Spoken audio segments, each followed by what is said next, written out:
Dinada langsung mungkin mengatakan kalau perihal pertemuan itu dari mereka mengatakan komunikasi sudah, tapi dari pihak Resa belum ada balasan untuk pertemuan itu. Mungkin dari abang sendiri, dari Resa langsung atau sebagai kuasa hukumnya, gimana menanggapi hal tersebut itu?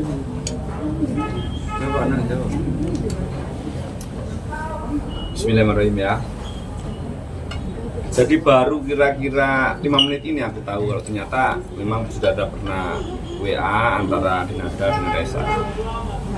Tapi dari WA itu kemudian aku cerna. Sebenarnya begini. Ya nanti ini juga ya mungkin kita menjawab juga permintaan dari Dinada untuk lekas ketemu dengan Resa ya. Sudahlah, oke nah. Nanti kita jembatani kalau soal itu. Bismillahirrahmanirrahim ya. Semoga saja nanti bisa terjadi dan bisa lancar. Tetapi kalau esensinya itu untuk menjawab apa kan saya kan nggak bisa memberikan jawaban sekarang atau diflorkan melalui konferensi pers yang sudah diajukan oleh teman-teman pers ini kan hari ini. Itu aja. Kalau untuk persidangan sendiri seperti apa sih Bang? Kemarin kan mungkin menjelaskan agendanya apa, dari pihak abang sendiri apakah akan mencabut gugatan itu? Ini kan sudah ketemu yang mungkin bisa dibilang damai lah, mungkin sudah diakui mungkin. Ya. Dari pihak Dinada sendiri kan katanya menyarankan meminta untuk dicabut melalui kuasa hukum. Mungkin dari begini, kemarin itu kan sudah saya jelaskan berulang-ulang ya, melalui konferensi pers maupun melalui podcast di Bensu itu bahwa gugatan saya ini orientasinya kan sebetulnya kan 1365 ya. Kontrema terdat itu terkait dengan perbuatan melanggar hukum yang dilakukan oleh Dinada yang kemudian menimbulkan kerugian. Yang notabene itu terhadap tergugat 2 dan tergugat 3. Ya. Kapasitas untuk kita berdamai itu ya kalau saya juga bisa berharap itu. Bisa mencabut pun saya juga bisa berharap. Asalkan Dinada itu bisa bertemu ya dengan ketiga pihak ini. Jadi pihak prinsipal di dalam gugatan saya itu yang pertama itu adalah Resa, yang kedua itu adalah Mamae, yang ketiga adalah Papae. Ya. Kalau urusan pengakuan anak sudah selesai clear, oke lah, alhamdulillah lah. Ya. Meskipun Inkasu dalam hal ini dia memberikan pernyataan itu secara medsos, bukan face to face. Ya toh, itu makanya kita masih belum bisa membaca ada penyesalan nggak di situ. Dan itu aja. Yang sampai saat ini saya tanyakan kepada yang bersangkutan si anak ini. Kamu merasakan itu dari hati apa enggak, Le? Belum, katanya. Ya mungkin nanti lah ya, next ya. Terus yang kedua, permintaan maaf si Dinada itu kepada prinsipal yang kedua dan prinsipal yang ketiga. Yang notabene ini sudah membesarkan Resa dengan ikhlas, dengan rasa kasih sayang, tetapi masih didolimi. Pendoliman yang pertama, silaturahmi saja antara pihak kedua, prinsipal kedua dengan prinsipal ketiga ini nggak pernah dijemput, nggak pernah diterima oleh pihak Dinada. Bahkan disuruh berdiri di trotoar, suruh menunggu 3,5 jam, 2 hari berturut-turut. Kenapa yang saya sesalkan kemarin itu, Dinada di dalam pengakuannya itu tidak juga secara eksplisit juga menyatakan permohonan maaf kepada kedua orang tua saya. Kan saya sudah berkali-kali yang men-trigger saya untuk mengajukan gugatan ini bukan soal angka. Tetapi tindakan Dinada itu yang saya pandang sudah betul-betul mendolimi harkat dan martabat orang tua saya. Itu aja. Berarti bisa dibilang ini mengejar terkait permintaan maaf harkat martabat dari keluarga Bang sendiri. Iya. Tapi kalau misalkan masalah chatan itu Bang, katanya dibalasnya cuma waalaikumsalam doang. Itu mungkin bisa dijelaskan sih Bang? Tak jelaskan ya. Jadi saya bisa menyampaikan dan mencerna pikiran dan hatinya anak ini karena memang kan mulai bayi kan saya yang gendong ini. Yang ditunjukkan itu kan cuma waalaikumsalamnya, tetapi tidak pernah yang belakangnya itu kan ditunjukkan isinya tidak semua. Dia ini pernah WA Dinada nggak pernah dijawab sama Dinada. Jadi kalau semuanya dia tersinggung, apalagi dia mendapatkan pengakuan itu hanya melalui medsos, kan sudah wajar kalau dia juga menjawab cuma hanya sekedarnya saja. Karena apa? Permintaan maaf yang dilakukan oleh Dinada itu karena dia tidak melakukan face to face, ya, tidak ada penyesalan di situ, ya, tidak mengena juga kepada hatinya. Dia ini bingung mau menjawab apa lagi gitu loh. Itu makanya dalam jawaban dia yang agak panjang tadi, yang saya cerna tadi, Resa itu takut harus berbuat gimana nanti. Jadi simpelnya itu takut nanti dia nggak diterima, ya. Takut sekarang ini karena memang pertemuan ini karena karena ada agenda, mungkin karena ada apa namanya potensial loss yang sekarang ini menjadi aktual loss seperti nada, terjadi pemboikatan tinggi atau gimana? Karena kalau memang orientasinya pengakuan itu, untuk apa dia ketemu? Oh, dia ketemu ini cuma kepingin menggapai rasa kasih sayang kepada ibunya. Bang, ini kan Reza sama Dinada sama-sama di Jakarta, mungkin ada agenda waktu terdekat ya sih untuk bertemu keduanya? Jangan tanya ke saya. Kalau Dinada memang mau, nanti saya fasilitasi, oke, ya toh.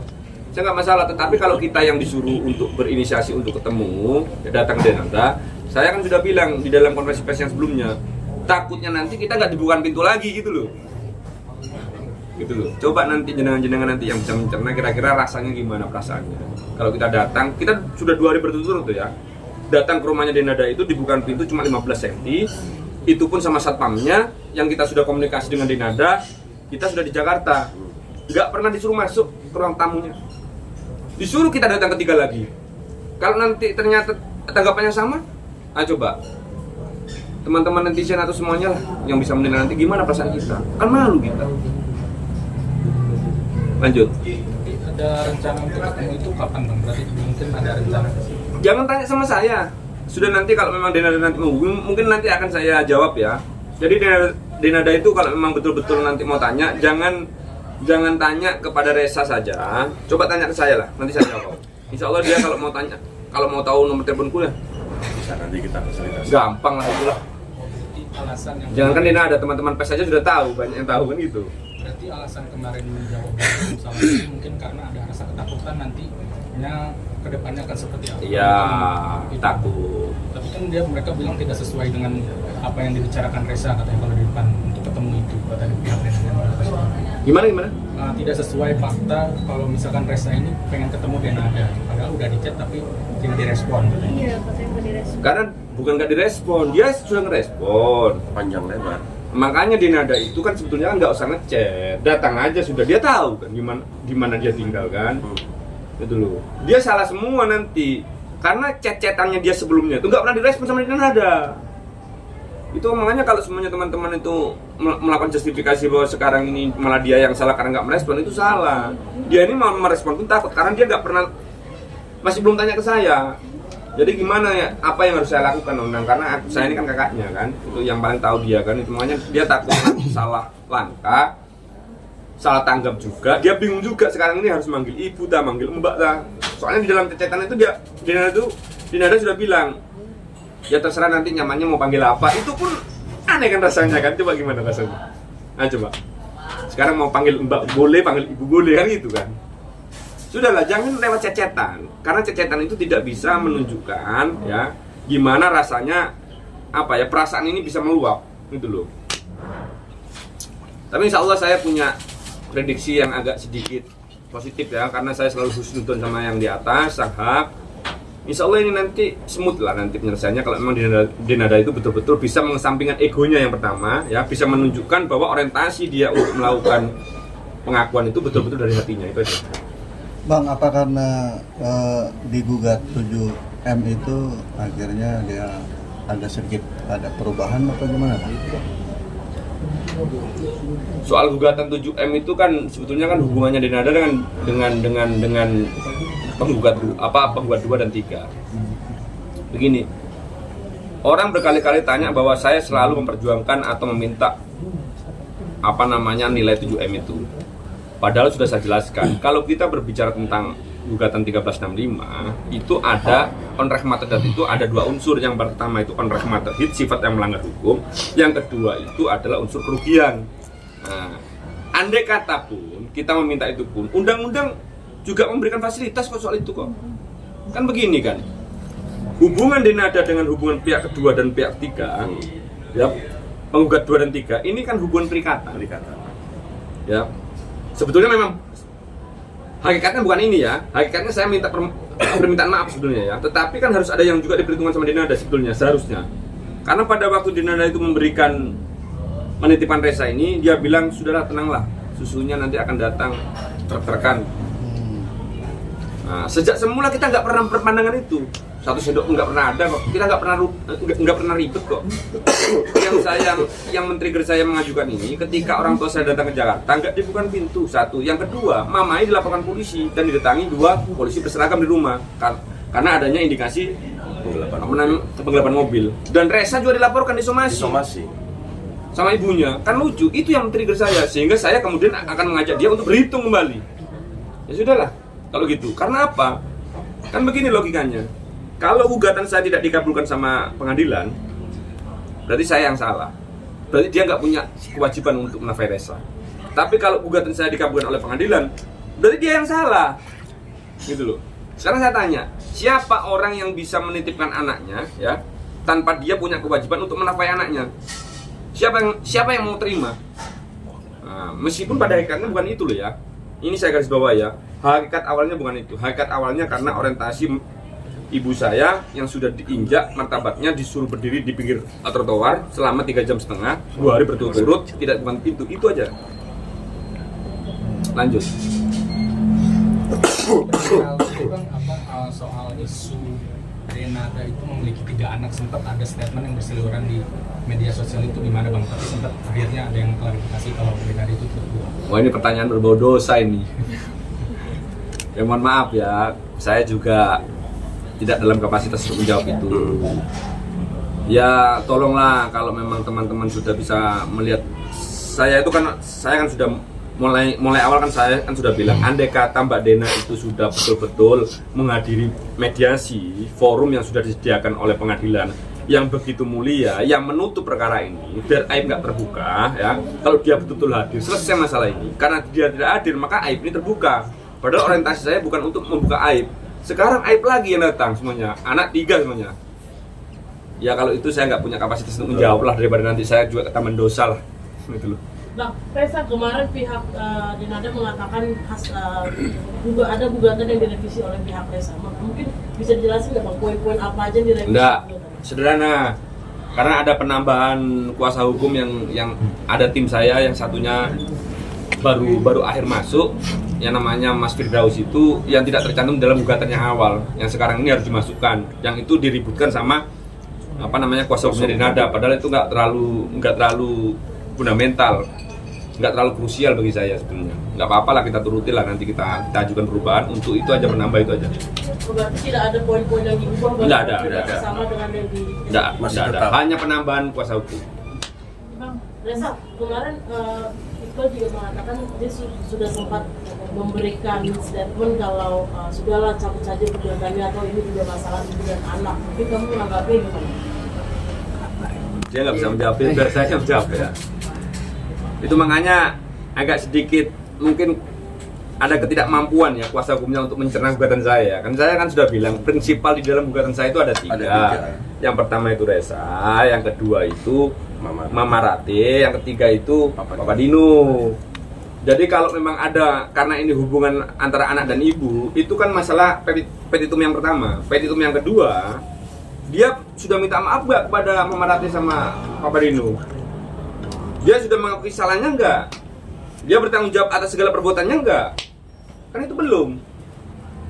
Sehingga kalau nanti ada teman-teman netizen atau kawan-kawan pers ini mau tanya relevansi untuk mencabut itu ya kurang relevan.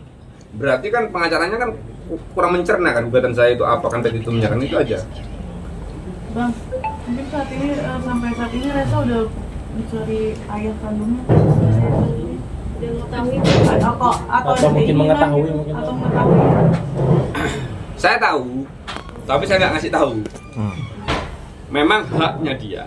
Saya kan sudah bilang bahwa perluasan pasal 43 ayat 1 Undang-Undang Perkawinan itu juga dengan bapaknya ya, sebatas itu bisa dibuktikan dengan ilmu pengetahuan dan teknologi. Tetapi kan pintu masuknya dia itu untuk mencari tahu siapa bapak saya kan lewat ibunya dulu. Ibunya saja belum ketemu, gimana caranya? Ya tapi kalau saya bilang ya, kita manusia alamiah lah. Siapa yang nggak ingin tahu kita dilahirkan dengan, ya kan, dari siapa, dan bapak kita siapa, ibu kita siapa, alamiah lah itulah. Insya Allah mungkin next itu akan ditanyakan sama dia nanti. Mungkin dari Resa sendiri Ini kan dari dunia entertainment udah makin bersinar juga. Mungkin Reza merasa makin bersinar nggak sih di dunia entertainment, karirnya sendiri? Alhamdulillah aja. Alhamdulillah. Apakah ini karena pamor dari Denada sendiri yang karir di dunia entertainment bersinar gitu? Enggak. Ini segala bantuan dan segala perhatian yang sudah diberikan kepada dari teman-teman netizen semuanya yang sudah memberikan apa ya? Kalau saya bilang kan simpati publik ini yang kemudian melahirkan ini kan. Dan terima kasih, dan simpati publik itu kan timbul kan bukan dari gaya argumentasi yang sudah saya ciptakan ya, yang saya buat untuk melakukan pembelaan terhadap Reza, karena saya berbicara soal apa adanya ya. Mereka semua yang sudah punya penilaian, insya Allah semua netizen itu kan sudah cerdas semua ya. Jadi bisa mengetahui mana yang benar, mana yang salah. Dari itu kemudian lahir ya, buka rezekinya Reza kan dari situ.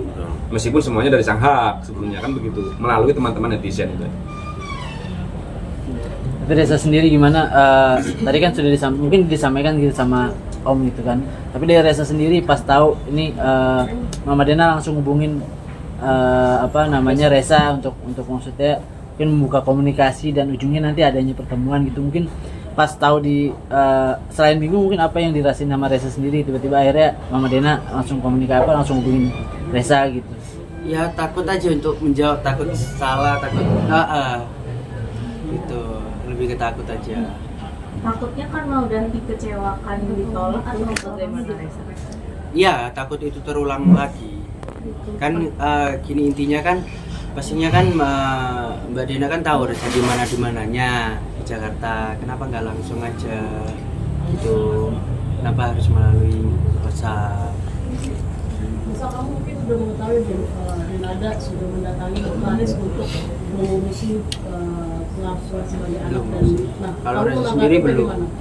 Akhirnya kan kamu minta kemarin pengakuan ini pengennya disahkan di notaris, dilakukan oleh Denada. Jadi kamu ya kan harus dilakukan dulu Kak, baru Reza sudah dilakukan kabarnya kan Reza belum dipanggil, belum ketemu. Bang, kalau misalnya Denada merendahkan diri serendah-rendahnya buat meminta maaf dengan ikhlas dengan Bapak Martio dan Reza, mungkin kedepannya gugatan akan tetap dicabut atau tetap dilanjutkan? Ya alhamdulillah ya, insya Allah ya. Tapi peluang damai itu masih ada Bang? Insya Allah. Ya kalau peluang damai itu kan begini saja ya. Sang hak saja maha pemaaf. Masa kita ini makhluknya aja nggak bisa membuka pintu-pintu maaf kepada orang yang salah? Nggak punya hak saya itu. Tapi yang jelas saya membuka pintu lebar-lebar untuk memaafkan segala kesalahan yang memang betul-betul Denada akui. Kalau memang itu dari hati ya. Kalau kesalahan kemarin yang diakui melalui medsos itu saya nggak bisa mencerna itu dari hati apa enggak itu. Karena orientasinya kan nggak nyampe kan, ke hatinya Reza saja nggak nyampe. Apalagi ke saya. Saya selaku anaknya mertua saya ini kan merasa juga tersinggung kan, gara-gara juga saya nggak kena juga hati saya, karena di dalam pengakuan itu tidak ada namanya orang tua saya ya sebagai salah satu pihak yang seharusnya Denada itu meminta maaf gitu loh. Reza tadi masih manggil Denada pakai Mbak gitu, mungkin masih ada rasa ketakutan yang besar gitu untuk mengakui dia sebagai ibunya gitu seperti apa? Iya, Reza sampai sekarang masih manggil Mbak. Tapi kan udah diakuin Reza sama Mama Denada sendiri. Kenapa nggak coba langsung manggil? Iya kebalik lagi, canggung. Terus kan belum ketemu langsung gitu. Kalau ketemu langsung kan lebih enak. Itu yang kemarin dia bilang di chatnya nggak dibalas itu ngajak ketemu atau gimana? Kalau boleh tahu? Iya ngajak ketemu. Oh ngajak ketemu. Artinya udah ada ajakan bertemu dari Denada sendiri ke kamu ya? Tapi dari kamunya belum mau atau gimana? Bukan belum mau, takut ngambil keputusan. Dan takutnya juga nanti terjadi ketiga kalinya gitu. Kan simpelnya gitu tadi Kak. Maksudnya Reza kan di Jakarta. Kan pasti tahu, teman-teman kakak semua pun tahu Reza ada di mana. Kenapa nggak langsung aja gitu. Tapi dari hati kamu sendiri sangat ingin bertemu dengan Denada ya? Iya. Sangat ingin gitu. Tapi Denada kan ini sudah lagi ada di Jakarta dan kamu juga sudah ada di Jakarta. Mungkin pengen nggak kayak kamu gitu terus seperti balas chatnya atau mungkin udah ada sebagai anak chat duluan tante ayo ketemu Mbak gitu. Kenapa gimana? Kan kamu sudah di Jakarta, Denada juga di Jakarta. Kamu mau nggak maksudnya memulai chat duluan kayak ayo ketemu nih, saya sudah di Jakarta segala macam. Udah Reza balas kok. Tapi balas lagi ada nggak? Belum Setelah dibalas. pembahasan, belum balas. Ya tadi menunjukkan sama saya balasan chat itu panjang sekali. Jadi di situ saya baca ada kecanggungan bagi dia sebetulnya untuk memulai lagi komunikasi yang agak sedikit intens kepada dari anaknya ke ibundanya gitu. Itu makanya kalau tanya dulu panggil mbak, kalau sekarang masih panggil mbak mau panggil ibu atau gimana, itu kan canggung. Cobalah jenengan merasakan lagi gimana perasaannya ya. Yang tidak diakui 24 tahun, yang awalnya panggil mbak, ujung-ujung panggil ibu hanya melalui medsos. Gimana? Saya ngomong gimana semuanya? Itu loh. Saya juga mengilustrasikan ini juga agak sedikit sulit ya perasaan saya gitu loh. Makanya itu pertanyaan juga agak sedikit retorika ya. Apa retorik ya kalau saya jawab di sini ya. Next, mungkin. Raja sendiri akan stay di Jakarta atau pulang pergi? Karena pekerjaan juga kan banyak di Jakarta. Lihat ke depannya aja. Reza mengalir. Bang, tadi kan bilang belum bertemu dengan Denada ya Bang ya. Terus juga masih mencoba mencari solusi bagaimana pertemuannya berikut. Beredar kabar katanya Denada mau respon dulu ke media, mungkin itu bagaimana Bang? Denada memilih untuk ketemu media dulu daripada bertemu dengan Reza. Ya itulah yang saya sesalkan, Mbak Dena. Kalau memang inisiasinya untuk ketemu, sudah nanti saya fasilitasi. Jangan anggap saya pengacaranya Reza. Karena saya ini punya lebih hubungan intens daripada jenengan itu kepada Reza. Malah seringan saya yang gendongnya dia mulai kecil daripada dia. Sudahlah ngomong saja sama saya, nanti saya fasilitasi. Anak ini agak sedikit canggung, anak ini agak sedikit takut. Itu makanya nanti kalau sudah ada komunikasi ya, insya Allah kita juga mau ketemu kok. Tapi kalau dia konferensi pers, ini orientasinya kemana? Orientasinya mau membangun opini publik atau gimana? Kan saya kan kurang paham ini kan. Itu makanya saya, itulah kalau saya analogikan ya. Jadi begini. Kalau konsep ada pemaafan hakim di dalam KUHP yang baru itu, istilahnya retel ke pardon itu, hakim pun akan memberikan pengampunan terhadap terdakwa ketika hakim pun tahu bahwa ada penyesalan di situ. Ya, itu pun diketahui dari face to face. Kalau dari gini ini gimana caranya? Konferensi pers dulu, kan lucu ini. Lanjut. Reza sendiri kemarin kan beredar kabar katanya Reza sempat memiliki istri dan punya anak. Sekarang hubungannya bagaimana Reza komunikasinya? Gak perlu dijawab lah ya. Kemarin itu sudah gak perlu dijawab. Kemarin ya alhamdulillah teman-teman netizen sudah bisa membantu kami untuk melakukan penilaian, justifikasi soal adanya tanggung jawab Reza apa enggak Reza itu Allah sendiri yang menjawab kemarin itu, dan Allah sendiri yang juga menimpahkan kalau saya azab juga kepada dia itu, karena kemarin ya Allah ya udahlah alhamdulillah. Kalau soal itu gak perlu dijawab lah. Ya, lagi. Nyaman. Siap. Reza, apa yang mau kamu sampaikan ke Denada? Ya, yang pertama ya Kak, Reza ingin ketemu. Kan ya itu tadi kan pasti kakak semua tahu Reza ada di mana, masa sih Mbak Dena nggak tahu. Terus yang kedua kan bagaimanapun itu papa sama mama Reza yang merawat Reza, ya juga haruslah kayak minta maaf gitu Kak, bertemu juga gitu. Itu keinginannya Reza. Satu lagi ya tambahannya. Kayaknya memang kalau saya baca, apalagi anak ini juga baru kan memberikan statement ini juga sudah sedikit membuka cakrawala berpikir saya itu bahwa sesungguhnya itu kalau saya lihat itu Denada itu ada keinginan untuk ketemu dia, tapi ada ketakutan untuk ketemu dengan orang tua saya. Yang saya baca ya situasinya ya, kalau dia memang betul-betul mengakui bersalah, betul-betul dia gentleman, ya sudahlah. Bagi orang tua saya Denada ini bukan keponakan ya. Karena dia pengganti dari orang tuanya Denada yang sudah nggak ada. Jadi dia mengganti tanggung jawabnya selaku orang tuanya Denada. Itu makanya kenapa kok bisa anak ketemu dengan orang tua jadi takut kan itu. Itu aja lah. Raja, ini kabarnya kan kamu mau diberangkatkan ibadah umroh ya sama salah satu pengusaha. Alhamdulillah. Gimana nih reaksi kamu? Kaget? Kenapa?